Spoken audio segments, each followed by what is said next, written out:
Hello and welcome everyone. This is Minu at Anglo-Link. Today we're going to look at the topic of subject-verb agreement. Often it's quite obvious whether a noun or a pronoun takes a singular or a plural verb. He is, they are. Jane works, Jane and John work. However, there are nouns and pronouns that don't make it so obvious. For example, an indefinite pronoun, everyone. Is it everyone know or everyone knows? Or a noun like data, irregular plural. Is it the data is or the data are? By the end of this lesson, you will have learned whether you should use a singular or a plural verb with these tricky nouns and pronouns. Subject-verb agreement. It is usually obvious when a subject is singular and takes a singular verb, and when it's plural and takes a plural verb. For example, Pat, Jamie, the fact. The pronouns she, he, it are obviously singular and take a singular verb. Pat is. Jamie has. The fact doesn't. Let's make them plural. Pat and Jamie. The facts. Pronoun they. Obviously plural. Pat and Jamie are. The facts don't. However, there are some nouns that are not obvious in this respect. Let's look at these tricky cases. The first case is that of uncountable nouns and irregular plurals. Uncountable nouns take a singular verb.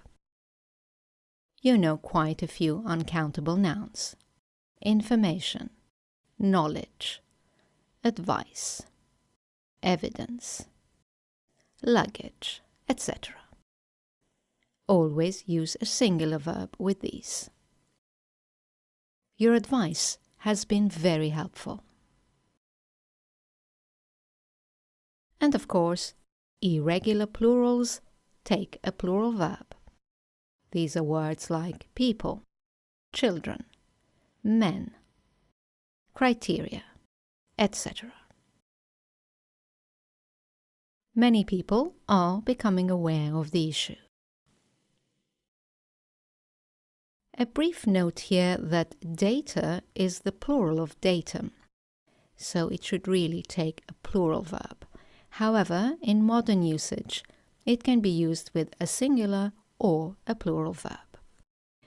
So, of course, it's better to say these data don't seem accurate, but it has become very common to also say this data doesn't seem accurate. Let's look at the case where the verb is always plural. There are two categories here. The following nouns may look singular, however, they take a plural verb. The first category, two nouns, police and cattle. Always plural verbs. The police are cracking down on drug traffickers. The second category is when we use a the and an adjective to refer to a group of people. For example, the unemployed, the young, etc. Make sure you use a plural verb. The unemployed are encouraged to retrain in a new career. Now moving on to our third case, where the verb is always singular. Let's look at different categories here. The first one is nouns ending in s. The following nouns may look plural, however they refer to a single concept and take a singular verb. One category is studies, activities and games, for example, mathematics, physics, cards, etc. Use a singular verb with these. Athletics is gaining popularity in schools. The next category is countries with plural names: the United States, the Netherlands, etc. Use singular verb. The Netherlands has a strong farming industry. The next category is some illnesses, such as measles, diabetes. Despite the S, there is only one disease, so diabetes has become an epidemic. The next category is measurements: $50, 100 kilometers, etc. Once again, despite the plural S, we use a singular verb. 100 kilometers is a long way to cycle. There is one more, and that's titles of books, newspapers, magazines. The Times, Jaws, The Muppets. Always use a singular verb. The Times is a British daily newspaper. Okay, let's look at another category where the verb is always singular. That's questions with who and what. When we use who and what to ask questions about the subject of a sentence, the verb in the question is usually singular, even if the answer is plural. For example, what is cooking in the oven? The vegetables are cooking in the oven. Never what are cooking. Or, what was making all that noise? The neighbor's kids were making all that noise. Right. Another case when the verb is always singular is with indefinite pronouns. These are words like everyone, everybody, everything, no one, nobody, nothing, someone, somebody, something, and anyone, anybody, anything. Always use a singular verb. Everyone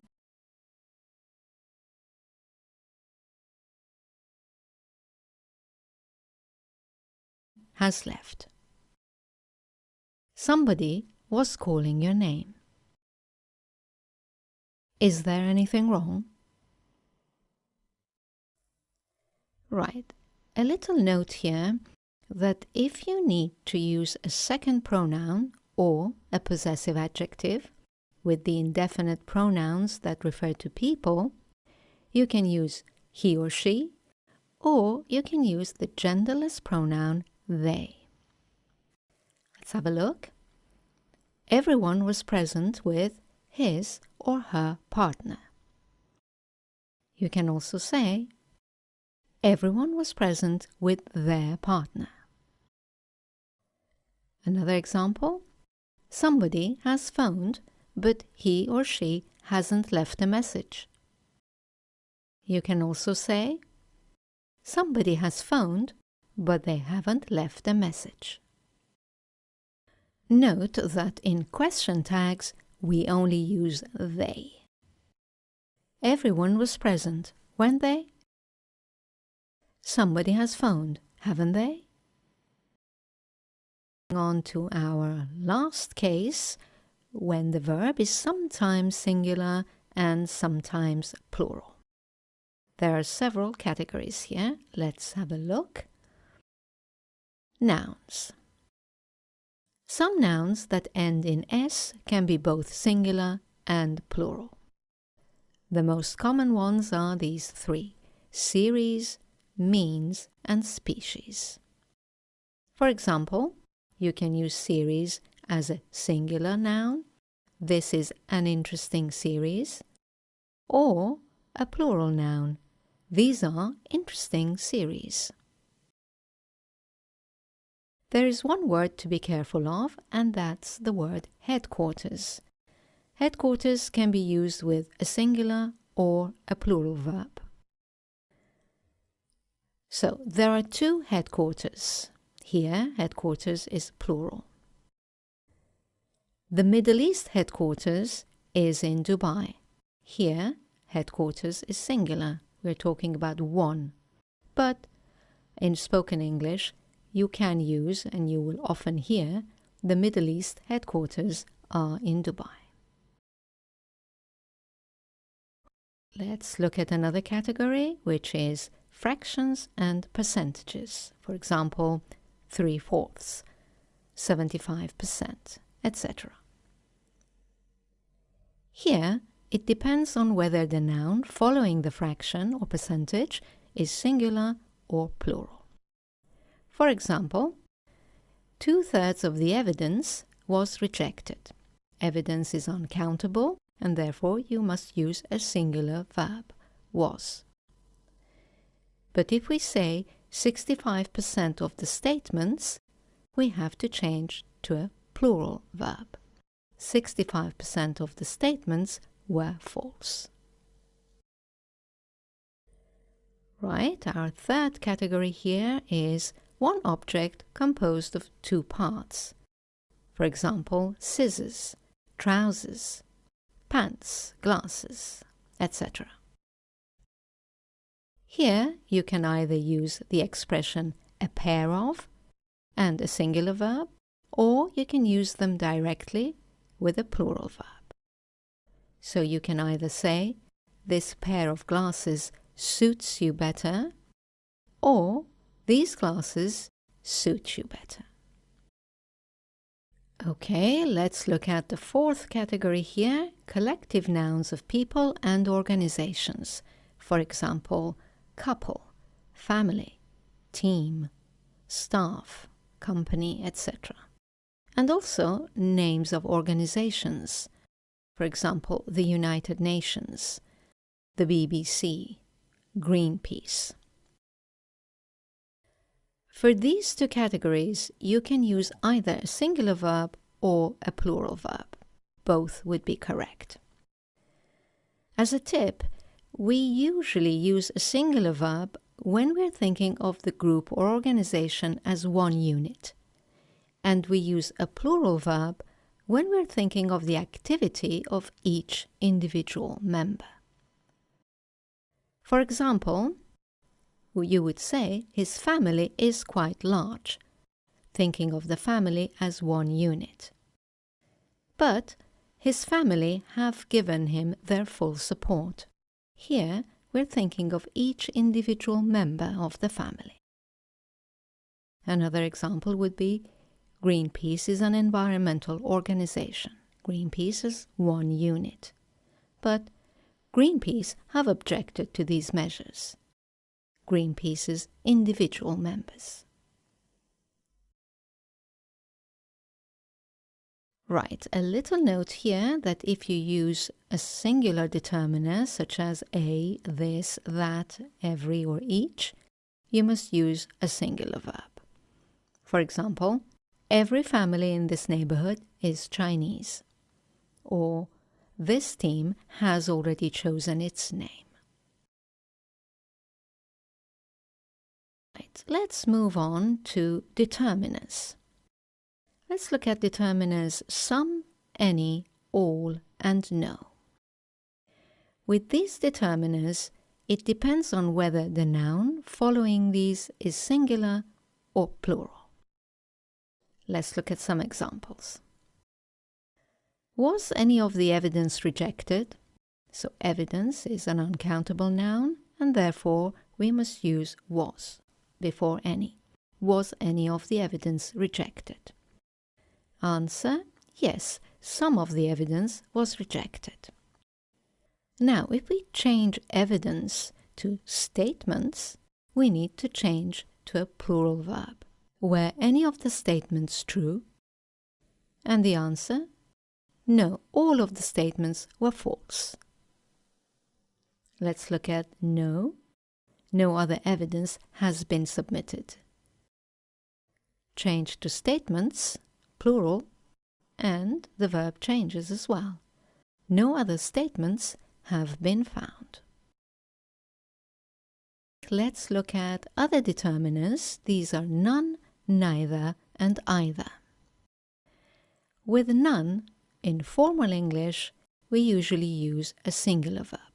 However, in informal spoken English, you may use a plural verb, of course with countable nouns only.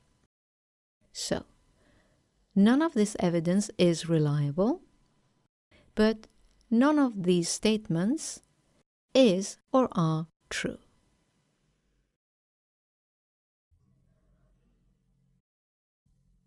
With neither and either, in formal English again, a singular verb is used. But in informal spoken English, you may use a plural verb after neither of. Let's see how that works. So, neither statement is reliable. Statement is singular here, and obviously it's neither statement is reliable. But if you say neither of these statements, then you have a choice. Neither of these statements is or are reliable. Is more formal, written English. Are is more informal, spoken English. The same with either. Is either statement reliable? Or is either or are either of these statements reliable? A little note here that with the conjunctions either or and neither nor, it depends on the noun which is closest to the verb. Let's have an example. Are either the statement or the evidence reliable? So because we have mentioned the statements first, the verb before either is plural. But if we answer neither the statements nor the evidence, putting the evidence closer to the verb changes to a singular verb. Neither the statements nor the evidence is reliable. Well, that's the end of the lesson. Now it's time for some exercises. I'd like you to choose the correct form of the verb to complete each sentence. For example, the news have or has surprised us all. News is an uncountable noun and therefore we need a singular verb. The news has surprised us all. Right then, let's get started. Number 1. The company's headquarters has or have been moved to Luxembourg.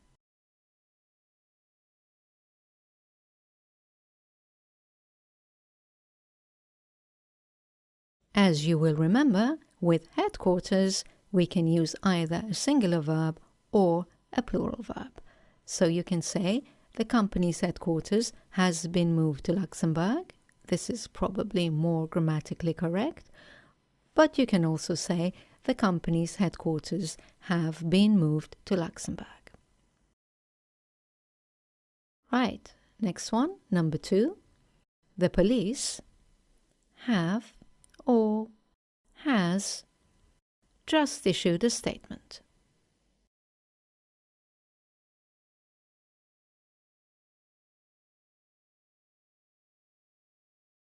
As you will remember, the police always needs a plural verb. The police have just issued a statement. Number 3. Neither my parents nor my brother approve or approves of my decision. The correct answer is approves, because my brother is closer to the verb, and therefore the verb remains singular, agreeing with my brother. Number 4. None of those points was or were valid.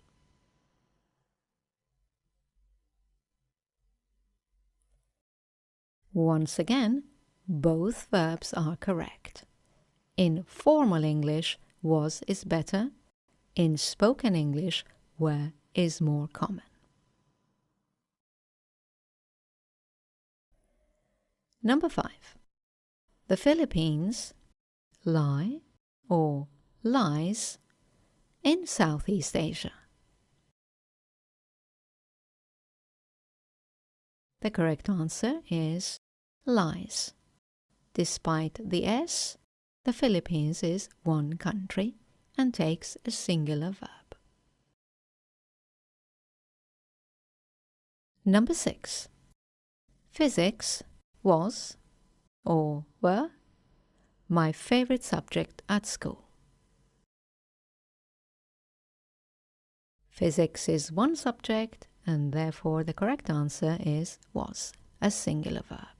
Physics was my favorite subject at school. Number 7. Each committee consists or consists of 4 individuals. The correct answer here is consists, because we're talking about the committee as one unit. Number 8. The planning committee are or is meeting again tomorrow. The preferred answer here is are, because we're thinking of each individual member of the committee meeting tomorrow. Number 9. Only 50% of the waste are or is recycled. The correct answer is. Waste is an uncountable noun and we need a singular verb. And the final one, does or do everyone remember their test score? The correct answer is does, because everyone is an indefinite pronoun and indefinite pronouns always take a singular verb.